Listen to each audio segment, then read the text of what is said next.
예루살렘에서 바울이 직면하고 있는 이 상황은 바울의 일생에서 가장 급박했던 위기의 순간이라 해도 과언이 아닐 것입니다. 천부장이 와서 신속하게 체포하지 않았었더라면 바울은 돌에 맞아 죽었을지 모릅니다.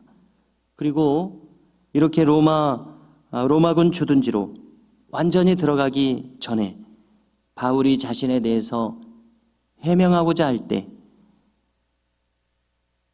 오늘 읽으신 것처럼 다시 상황은 그 위기가 고조되는 결과를 초래했습니다. 바울이 해명할 수밖에 없는 분명한 이유가 있었습니다.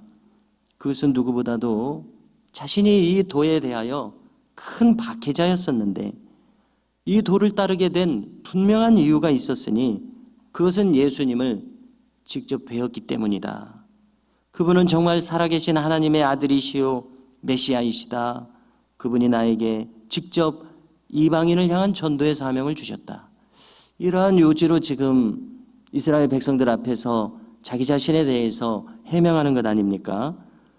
바울의 편에서는 꼭 이것을 백성들에게 말을 했어야 했던 것입니다. 그렇지만 바울이 한 이 말들에 대해서 여기 이미 성난 군중으로서 모인 유대인들은 지금 가장 듣기 싫은 그 말을 바울의 입술을 통해서 계속해서 듣게 된 것입니다. 오늘 말씀 12절부터 우리가 보시게 될 때에 바울의 계속되는 자기 해명이 이어지고 있습니다. 바울은 이제 다메섹 도상에서 눈이 보이지 않게 된 가운데 다메섹으로 이끌려 갔었습니다. 거기서 아나니아라고 하는 주의 제자를 만납니다. 우리가 구약 성경에서 이 다메섹은 아람의 수도입니다. 그래서 아람의 군대 장관 나아만에 대해서 우리가 그 일화를 잘 알고 있습니다. 그들이 이스라엘에 그 침공을 했을 때에 또 이스라엘 소녀들을 잡아가서 종으로 삼았는데 바로 그 소녀 중에 한 사람이 신앙이 좋아서 나아만에게 엘리사 선지자를 소개해서 그 문둥병이 낫도록 이렇게 권했던 것 아닙니까? 바로 이 다메섹은 그런 곳입니다. 자, 그런데 여기에 유대인들 중에 또 신실한 제자들도 있었던 것입니다. 아나니아라고 하는 이 경건한 유대인은 그곳 유대인들에게도 칭찬 듣는 사람이었다고 기록합니다. 자, 그런데 주님을 믿는 그가 바울에게 다가와서 다시 보라 이렇게 명했을 때 놀랍게도 바울의 눈이 다시 보이게 되었습니다. 바울은 계속 말합니다. 아나니아가 바울에게 계속해서 말하기를 조상들의 하나님께서 너를 택하셨다. 그분의 뜻을 알게 하셨고 또 의인을 뵙게 하셨고, 여기 이 의인은 영어 성경에서는 righteous man, righteous one 이렇게 표현되어 있을 텐데 옳으신 분이라는 뜻이죠. 의롭게 행하신 분, 예수님을 가리키기 위해서 아나니아는 특별히 이런 말을 썼던 것 같습니다. 또 그분의 음성을 듣게 하셨고 너는 장차 내가 보고 들은 모든 것을 증언해야 하리라. 아나니아가 이렇게 바울의 나아갈 바를 이렇게 주님의 뜻을 따라서 이야기해 줬었던 겁니다. 그리고 주저하지 말고 세례를 받아 죄사함을 받으라 이렇게 권했었습니다. 이것을 지금 백성들 앞에 그대로 말하는 겁니다.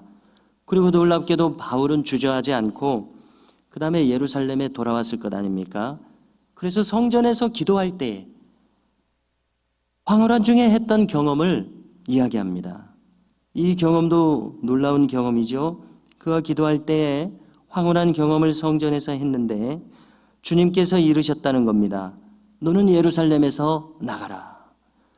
지금 나에 대해서 증언하는 것을 백성들이 전혀 듣지 아니하리라. 이렇게 명하셨다는 겁니다. 자, 어떤 상황입니까? 이제까지 신자들을 박해하던 그 바울이 하루아침에 이제 전도자로서 나설 형국이었습니다. 자, 만일 그랬었더라면 예루살렘에서 유대인들에게 바로 가까이 있었던 바리새인 동료들에게, 대제사장의 하족들에게 얼마나 큰 충격이었겠습니까? 어쩌면 바울이 그때 예루살렘에 머물러서 주님이 이렇게 지시하시는 대로 떠나지 않고 있었더라면, 그래서 전도를 감행했었더라면 바울은 이미 그때 벌써 죽임을 당했었을는지도 모릅니다. 바로 얼마 전에 스데반과 마찬가지로 말입니다. 그런데 놀랍고 신비롭게도 주님은 기도 중에 예루살렘을 떠나도록 이렇게 명하셨던 것입니다.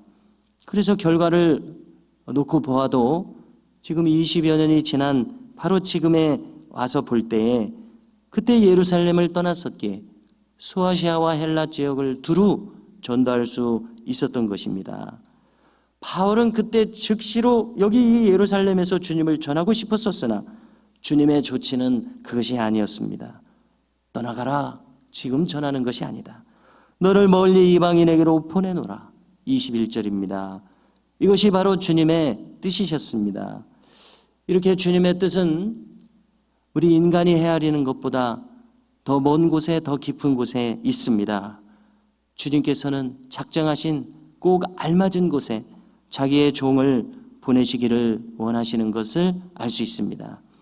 자, 여기까지 들었을 때 유대인들은 격앙되지 않을 수 없었습니다.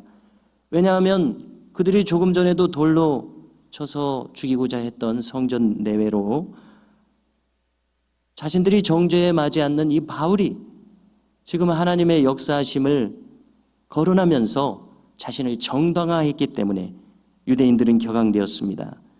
마치 바울이 구약의 선지자들처럼 하나님의 신탁을 받아서 전한다고 지금 밝히는 것 아닙니까?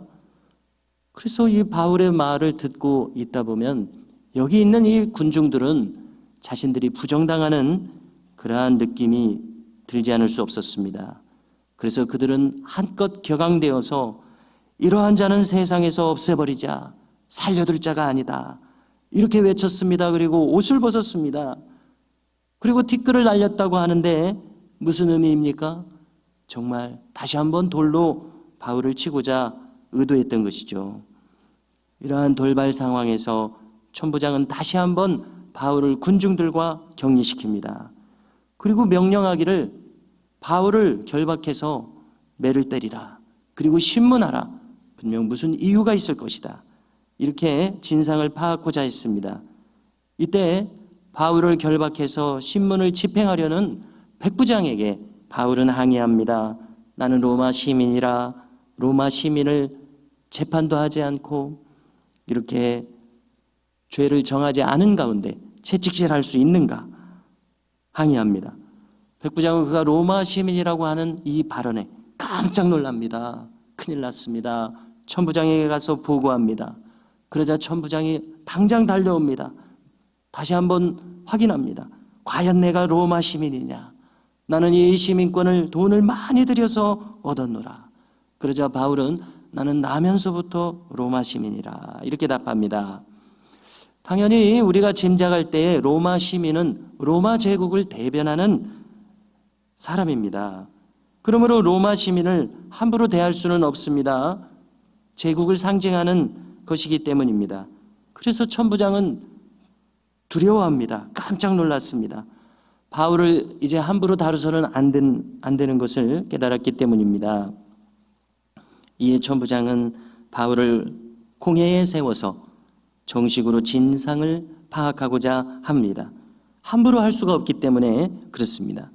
그래서 바울이 로마 시민인 것을 알게 된 이상 모든 사안을 공정하고 정확하게 처리해야 하는 입장에 놓이게 되었습니다. 성도 여러분, 이 모든 과정을 통해서 결국 바울은 우리가 다 아시는 대로 로마의 심장부로 향하게 됩니다.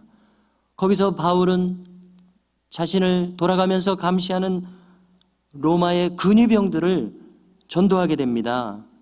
근위병들은 그냥 군인들이 아니라 장차 로마의 정치적인 지도자가 될 인물들입니다. 그들을 전도합니다. 그래서 우리가 이제 역사를 통해서 듣게 되는 대로 황실에까지 100년도 안 돼서 기독교가 전하여지게 되었던 것입니다. 이렇게 하나님의 오묘하신 뜻과 계획은 저 멀리에 있음을 알게 됩니다. 그러므로 바라기는 우리 자신의 신앙생활에 있어서도 언제나 하나님의 계획 가운데 우리가 참여하여 행하는 일입니다. 오늘도 말씀과 기도를 통해서 주의 뜻을 더듬어 알게 되며 그 뜻에 순종할 수 있는 우리 모두가 될 수 있기를 주님의 이름으로 축복합니다.